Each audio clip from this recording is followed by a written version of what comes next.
नमस्कार मित्रांनो, मुरंबा मालिकेच्या आजच्या भागात आपण बघूया. सीमा आता त्या खाऊ गल्लीमध्ये आलेली असते आणि खूप भूक लागली असं स्वतःलाच म्हणत असते. समोर वडापावची गाडी दिसते. सीमा पटकन जाऊन तो वडा उचलून खाते सुद्धा. ती पटकन गाडीवाली येते. ए वडा खाली ठेव, पैसे आहेत का? सीमा म्हणते नाही, मला खूप भूक लागली, तू मला वडा दे. मी तुला फुकट वडा द्यायला मी काय जागीरदार लागली का ग? चल निघ इथून, वडा बिडा काही मिळणार नाही. मी टपरीवर काम करूनच पोट भरते. अशी जर दान करायला लागली तर टपरी उचलून नेतील की लोक. हे बघ, मी आधी खाते, मला चक्कर येते ना, मला खाऊ दे. खाऊन झालं की बघू आपण पैशांचं. अगं रमा पैसे देईन, खाऊ दे की वडापाव. सीमा अगदी वेडेसारखं करत असते आणि ती मात्र ते वडापावला काय हात लावू देत नसते. सीमाला अक्षरशः ढकलून दिलेलं असतं तिने, इथून निघ, सकाळी सकाळी डोकं खाऊ नको, चल निघ. सीमा म्हणते अगं पाणी तरी दे ग. नाही वडापाव तर पाणी तरी दे. सीमाला खूप भूक लागलेली असते पण बिचारीकडे पैसे नसतात, त्यामुळे ती तशीच बसलेली असते. रमा मागाशीच म्हटलेली असते की आईचा आता जेवायचा टाइम झालाय, पण तिच्याकडे पैसे नाही, त्यामुळे तिला वडापाव खाताच येत नसतो. ती गाडीवाली असते, ती सीमाकडे बघत असते. सीमा स्वतःशीच बोलत असते, भूक लागलीये, चक्कर येतेय. ती बाई आता जवळ येते, म्हणते ही चांगल्या घराण्यातली बाई दिसती, काहीतरी मजबुरी असेल. वडापाव देऊ का? सीमा म्हणते हो. वडापाव खाणार? भांडी घासायला लागणार, चालेल का? सीमा म्हणते हो. सीमाला वडापाव दिलेला असतो. सीमा इतका पटपट पटपट खायला लागते, कारण सीमाला तेवढी भूकच लागलेली असते. सीमा आता पटपट वडापाव खाते, चहा पिते आणि त्या बाईकडे लगेच जाते. भांडी घासू का? ती म्हणते बरं वाटतंय ना? हो. मी भांडी घासू तुझी? ती बाई म्हणते हो, आता घास भांडी. रमा आणि अक्षय सुद्धा तिथे चाललेले असतात, कारण अक्षयची सुद्धा खाण्याची वेळ झालेली असते. रमाने त्याला जबरदस्तीने तिथे आणलेलं, थोडंसं खाऊन घ्या, आईचा शोध तर आपण घेणारच आहे. अक्षय रमाला म्हणत असतो, ती एवढ्या कॉन्फिडन्सली कशी सांगू शकते की आई आपल्याला या एरियातच सापडू शकते? अहो, भुकेची वेळ आहे आणि आईला भूक लागली की सहन होत नाही, त्यांना कधी खाईल असं होत असतं. मला खात्री आहे आई आपल्याला इथेच सापडतील. अक्षय आता मागेच थांबतो आणि रमा पुढे आलेली असते. काय झालंय, का थांबला? आईच्या जेवणाची वेळ अजून तुझ्या लक्षात आहे रमा? तुमच्याही जेवणाची वेळ माझ्या लक्षात आहे, अजून काहीही विसरलेले नाहीये मी. रमा अक्षयला म्हणते चहा बिस्किट खा, थोडंसं खायलाच लागणार आहे, नाही तर तुम्हाला त्रास होणार. आईला शोधायचं सोडून तुम्हाला त्रास होणार मग, त्यामुळे थोडंसं चहा बिस्किट तुम्हाला खायला लागणार आहे. मला काही खायचं नाहीये. रमा म्हणते हे बघा, हट्टीपणा करू नका, मला काही खायला जाणार नाहीये. जोपर्यंत आई सापडत नाही तोपर्यंत मी काही खात नसतो. सापडतील ओ आई, तुम्ही चला. अगदी जबरदस्तीने त्याला ओढत ओढत रमा घेऊन चाललेली असते. सीमा जवळच त्या गाडीच्या मागे भांडी घासत असते आणि त्या गाडीच्या समोर रमा आणि अक्षय बसलेले असतात. अक्षयला तहान लागलेली असते, म्हणून ती बाहुली त्या पाण्याच्या बॉटल जवळ ठेवतो आणि तो आता पाणी वगैरे पिऊन ती बाहुली तिथेच विसरतो. मग आता चहा टोस्ट खायला लावत असते अक्षयला. अक्षय म्हणतो नको ग, प्लीज नको, मला काही एक इच्छा नाहीये. आई जोपर्यंत मला दिसत नाही तोपर्यंत माझ्या जीवात जीव येणार नाही. हे बघा, आई सापडणार आहे, आपण पॉझिटिव्ह विचार करायचा. आणि न खाल्ल्या पिल्याने काही परिणाम होणार आहे का? तुम्ही खाऊन घ्या बरं आधी. आईने जर आल्यावर विचारलं की माझ्या मुलाला उपाशी का ठेवलं ग रमा, तर काय उत्तर द्यायचंय मी आईला? त्यामुळे प्लीज तुम्ही खाऊन घ्या. रमा म्हणते ताई भांडी झाली बरं, सगळी धुतली. ती बाई म्हणते हो. आता रमा, सीमा ऊन पडलेलं असतं त्यामुळे ती खूप दमलेली असते आणि उन्हाने तिला त्रासही होत असतो. ती आता जर तिथे सावलीला बसलेली असते. अक्षय आणि रमा तिच्या बरोबर समोर असतात, पण पाठमोरे बसलेले असतात. सीमाला ती बाहुली दिसलेली असते पाण्याच्या बॉटल जवळ. रमा असं म्हणते आणि ती बाहुली दिसते. माझी बाहुली रमा सापडली. सीमा आता कशाचाही विचार करत नाही आणि ती बाहुली उचलून तडक चाललेली असते. सीमा ती बाहुली पदराच्या आडाशी ठेवते आणि जोरात तिथून पळते. तीच वडापाववाली बाई जोरात ओरडते, ओ बाई, पळाल्या पळाल्या, आहो बघा, तुमची बाहुली घेऊन बाहुली चोरून पळाल्यात त्या बाई. अक्षय रमा माघारी बघतात तर कोण आहे ती बाई? अक्षय आता जोरात ओरडतं आई, आणि दोघेही आता धावत असतात सीमाला पकडण्यासाठी. रमा अक्षय आई आई करतात आणि जोरात तिच्या मागे पळालेले असतात. सीमा आता खूप लांब येते आणि अशी एका बाजूला उभी राहिलेली असते. बरं झालं मला सापडली, खूप दिवसांपासून रमा तिला शोधत होते मी. दम लागलेला असतो सीमाला पळून पळून. कुठे गेली होती? मी तुला किती शोधलं, कुठे लपून बसली होती ग रमा? आता मला सोडून कुठे जायचं नाही, या माझ्याजवळ आली आहे ना रमा, आता माझ्याजवळच राहायचं. रमाने आता पकडलेलं असतं सीमाला. अरे रमा तू, घट्ट अशी मिठी मारलेली असते तिने सीमाला. अगं हे बघ माझी रमा. अक्षयचं जरा जीवात जीव आलेला असतो की आई सुखरूप व्यवस्थित सापडली. कुठे होता आई? किती वेळचं शोधतोय आम्ही, बघा बरं हे आले तुम्हाला शोधत शोधत. सीमा आता अक्षयकडे बघते. अक्षय देवाचे आभार मानतो की माझी आई सुखरूप व्यवस्थित आहे. सीमा आता अक्षयला बघते आणि जोरात अक्षय असं म्हणते. अक्षय घट्ट अशी मिठी मारतो सीमाला, कारण त्याची आई हरवली तेव्हा अगदी वेडापिसा झालेला असतो अक्षय. जेव्हा सुखरूप व्यवस्थित तिला बघतो तेव्हा जरा जीवात जीव आलेला असतो अक्षयच्या. बघ रे अक्षय, आपली रमा हरवली होती ना, मला सापडली इथे. हिच्या बरोबर साखरपुडा करायचा, दुसऱ्या कुणाबरोबर साखरपुडा करायचा नाही. मी तुला सांगतेय ना.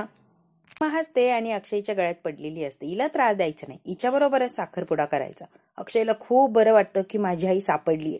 तो खूप घाबरलेला असतो ती जेव्हा हरवली असं कळतं तेव्हा.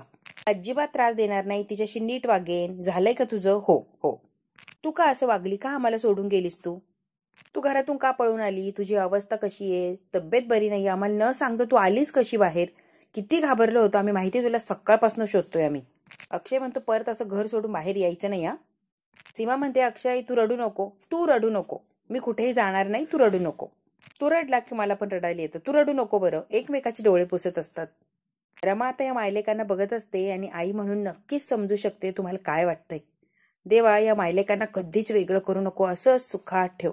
माझ्या प्रयत्नांना यश आलं, आई आणि मुलाची भेट झाली तेही सुखरूप. देवा खरंच आभारी आहे मी तुझी.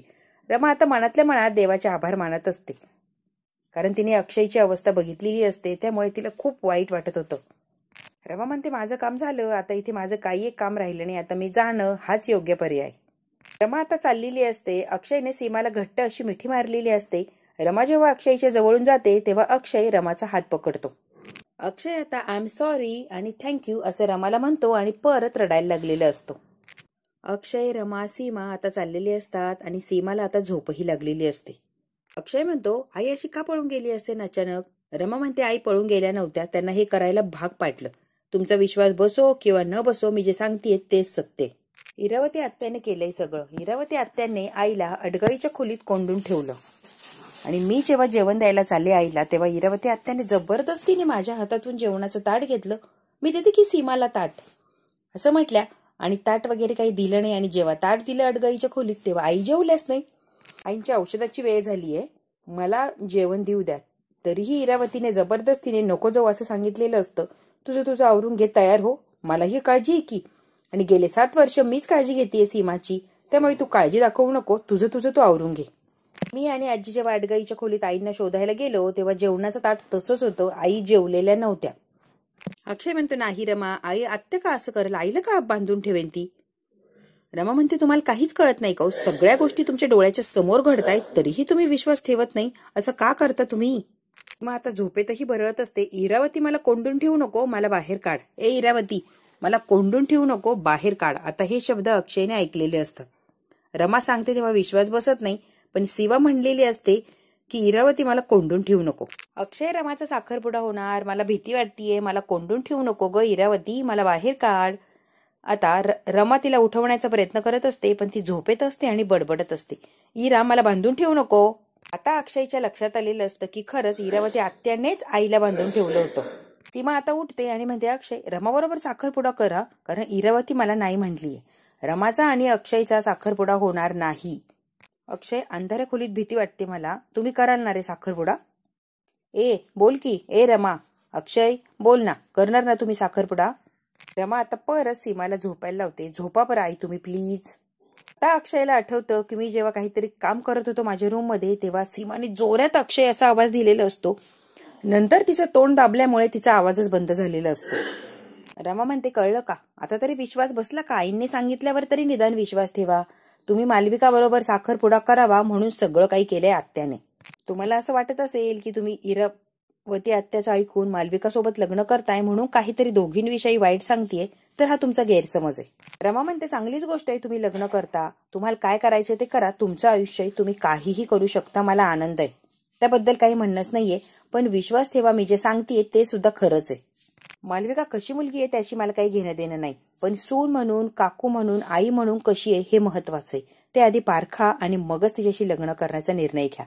रमाने आता अक्षयला स्पष्ट सांगितलेलं असतं. मी म्हणून कशी असेल, यांची अवस्था अशी आहे, यांची काळजी घेऊ शकेल, यांना प्रेम देऊ शकेल, जीव लावेल का यांना?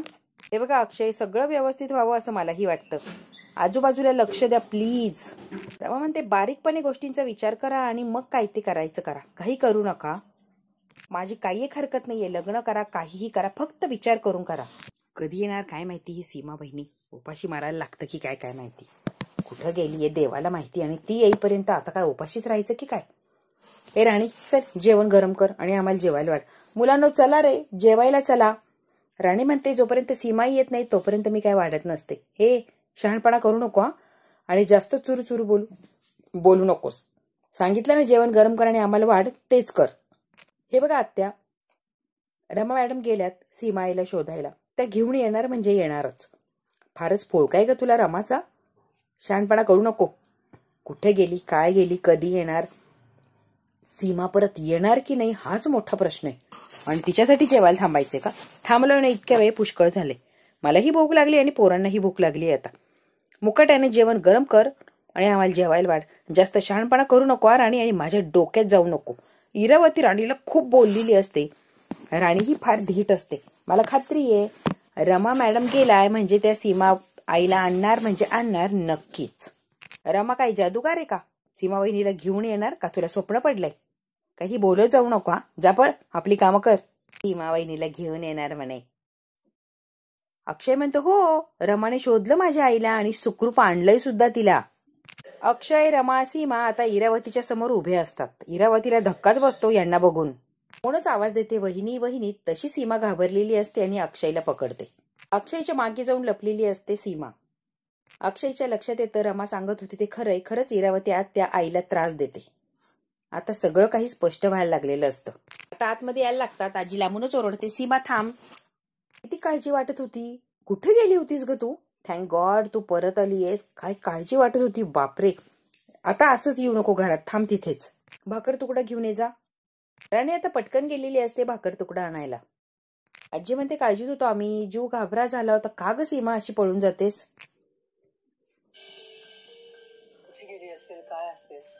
कुठे गेली असेल, काय गेली असेल, आता दृष्ट काढल्याशिवाय मी काय तुम्हाला घरात येऊ देत नसते.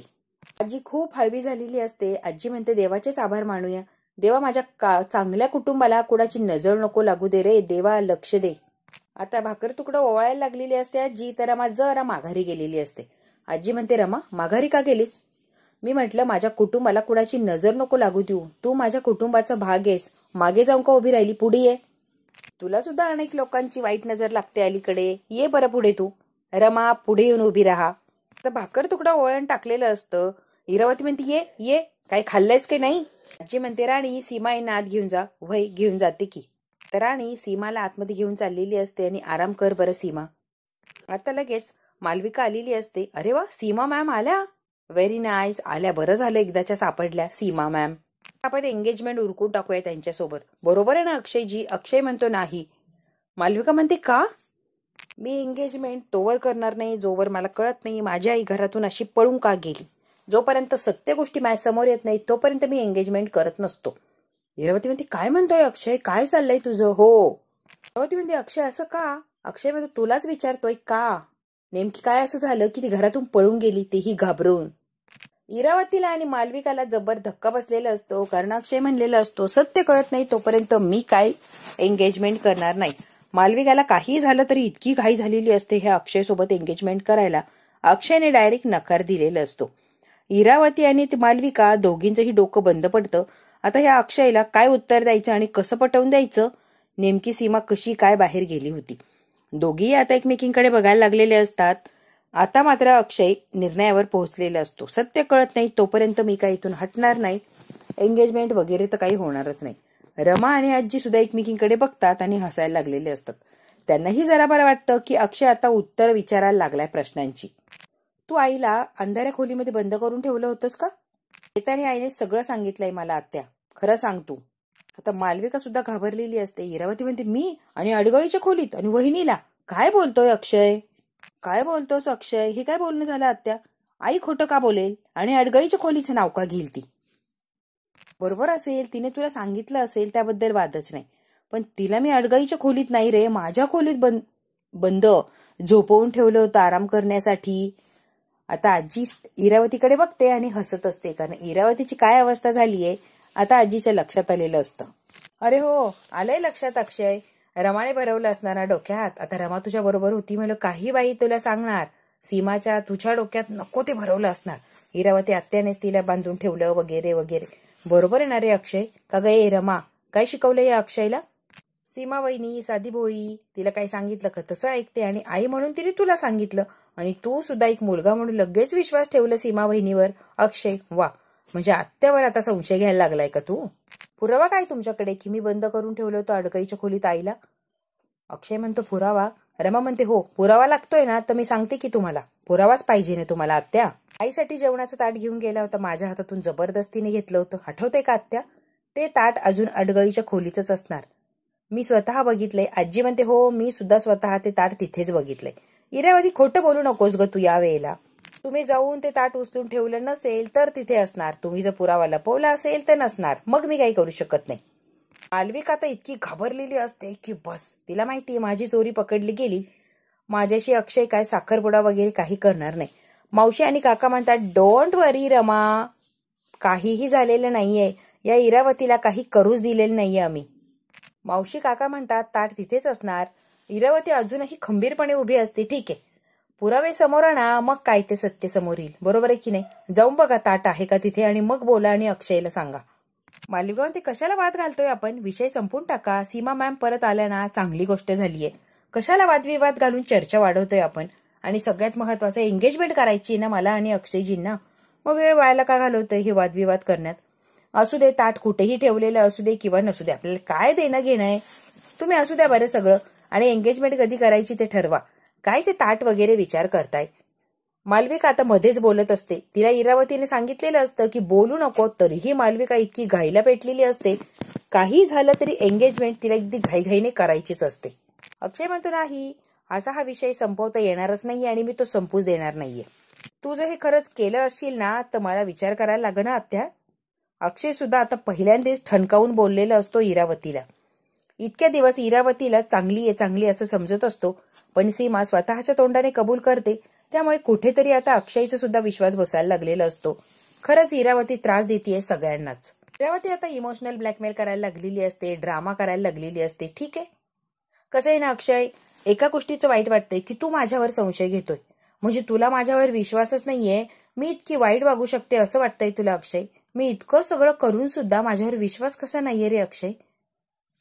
खरंच वाईट वाटतंय, पण असू दे, तुझी शंका जायची आहे म्हटल्यावर शंकेचं निरसन तर व्हायलाच हवं. त्यासाठी चल आणि स्वतः बघ त्या खोलीत ताट आहे का. अक्षय, हे सगळं कुठल्या बायकांचं ऐकतोय तू? अशा 3 बायकांचं ऐकतोय की तिची मनस्थिती अजिबात बरी नाहीये. काय मनस्थिती आहे तुला तर चांगलंच माहिती. आणि दुसरी, अनेक वर्ष या घराबरोबर काही एक संबंध नाही, संसाराबद्दल नाही, तुझ्याबद्दल, माझ्याबद्दल, कुणाबद्दल काही एक संबंध नाहीये, तरीही ती बाई सांगतेय की मी अशी आहे. आणि तिसरी, ज्या बाईला मी अनेक वर्षांपासूनच या घरात नकोय, या घरापासून लांब राहावं, काही संबंध ठेवू नये असं वाटतंय. म्हणजे ज्या बायका तुला काय समजून सांगण्याचा प्रयत्न करताय अक्षय, माझ्याविषयी कान भरवताय, तर तिघींना सुद्धा मी नकोच आहे. त्या माझ्याविषयी खरं का बोलतील? कपटीपणा, कटकारस्थानच करणार ना. पण अक्षय, हे तुला कसं कळणार? त्या बायकांचं ऐकणार आणि माझ्यावर विश्वास ठेवणार नाही, आणि माझ्या विरोधात जाऊन आता त्याच्या म्हणताय ते शोधायला निघलाय का तू? म्हणजे कमाल आहे अक्षय. अरे, ही रमा 7 वर्ष घरात नव्हती, तिचा काही संबंध आहे का आपल्याशी? तरीही ती सांगते त्या गोष्टीकडे विश्वास, आणि 7 वर्ष मी इथे तुला सांभाळलं, घरदार सांभाळलं, माझ्यावर विश्वास ठेवत नाहीये. आता इरावती इमोशनल ब्लॅकमेल करण्याचा प्रयत्न करत असते अक्षयला. पहिलं मी घरात नको होती ना म्हणून अमेरिकेला धाडून दिलं होतं, आणि इतक्या वर्ष मी अमेरिकेलाच होते का, तर त्या बाईला मी इथे नको होती, हो की नाही ग? असू दे, तू विश्वास ठेव, त्याबद्दल हरकतच नाहीये. तुझीही शंकेचं निरसन झालंच पाहिजे. ताट त्या खोलीत आहे का बघून ये. स्वतःच्या डोळ्याने बघितल्यावर तर विश्वास ठेवशील. मी काहीही सांगू दे किंवा या 3 बायकांनी तुला काही सांगू दे, त्यामुळे अक्षय तू जा आणि स्वतः बघ. पुरावा मिळाला, ताट तिथे मिळालं तर जरूर जी शिक्षा देशील ती मी एक्सेप्ट करायला तयार आहे. जाऊन तर बघ अक्षय, ताट आहे का तिथे. एवढ्या कॉन्फिडन्सने इरावती बोलतीये म्हणजे 100% ताट तिथून गायब केलेलं असणार. म्हणूनच ती अक्षयला सारखी म्हणत असते, जा आणि बघ ते ताट मिळतंय का, बघ ताट मिळतंय का. अक्षय म्हणतो, बस कुठल्याही कंडिशन वगैरे नकोय मला एकदा जाऊन बघू दे ताट तिथे आहे का. मला जी शंका आहे त्याचं निरसन होतंय का ते बघू दे. आता प्लीज या वेळेला कुठल्याही तुझ्या कंडिशन मला सांगत बसू नकोस. हे बघ, या वेळेला एकच गोष्ट समोर दिसतीये, तुझं हे केलं नसेल तर चांगलीच गोष्ट आहे, आणि मग मात्र मी ठणकावून सगळ्यांना सांगणार की माझी आत्या तशी नाहीये, तुम्ही तिच्याबद्दल गैरसमज केलाय, ती कधीही वाईट वागू शकत नाही, कळालं? एकदा जाऊन तर मला बघू दे. तरीही आत्या, तुझं हे केलंय असं मला कळालं किंवा दिसलं, माझ्यासाठी फार दुःखाची बाब असणारा, मग मी काही सोडत नसतो. माझा विश्वासघात केला तर मी कुणालाच माफ करणार नाही, आणि एवढं करून तू जर त्यामध्ये इन्व्हॉल्व असेल तर मी तुला सोडू शकत नाही. त्यामुळे मला स्वतःच्या डोळ्याने एकदा बघूच दे. बघू, या लोकांनाही सत्य कळू दे आणि आपल्यालाही सत्य कळेल. मी एकदा जाऊन बघतोच. आता सगळ्यांना टेन्शन आलेलं असतं, पण मालविकानी आणि इरावतीने बरोबर सगळा काही प्लॅन साधलेला असतो. त्यांचं त्यांना माहिती असतं. म्हणूनच एवढ्या कॉन्फिडन्सली ते अक्षयला सारखं म्हणत असतात, जाऊन ताट चेक कर. मित्रांनो, हा भाग इथे संपला. पुढच्या भागात काय होणार अगदी आपण थोडक्यात बघूया. सगळे आता त्या स्टोर रूम मध्ये आलेले असतात आणि ताट कुठं होतं म्हणून सगळे शोधाशोध करतात. ते आहे का ताट? या टेबलवर ताट होतं का? आजी म्हणते, हो इरावती, तू काहीतरी केलंय, ताट इथेच होतं, मी स्वतःच्या डोळ्याने बघितलं होतं. वाटतील तो आरोप लावताय या बायका. अक्षय, तू काही बोलूच नको. लावताय आरोप तर लावू दे की, तुला काय होतंय? आरोप माझ्यावर लावताय ना. ताट नाहीये ना, म्हणजे सत्य परिस्थिती कळाली ना तुला. षडयंत्र रचताय माझ्या विरोधात. अंधळा विश्वास. वा वा वा अक्षय, तुझ्याकडून ही अपेक्षा नव्हती. सगळेजण मिळून कट कारस्थान करून मला बाहेर काढण्याचा प्रयत्न करता. यांना सामील तू झाला. आता सगळं सत्य तुझ्या समोर आलंय. आता एकच गोष्ट सांगते, यार आम्हाला घरातून काढून टाक, नाही तर बघ.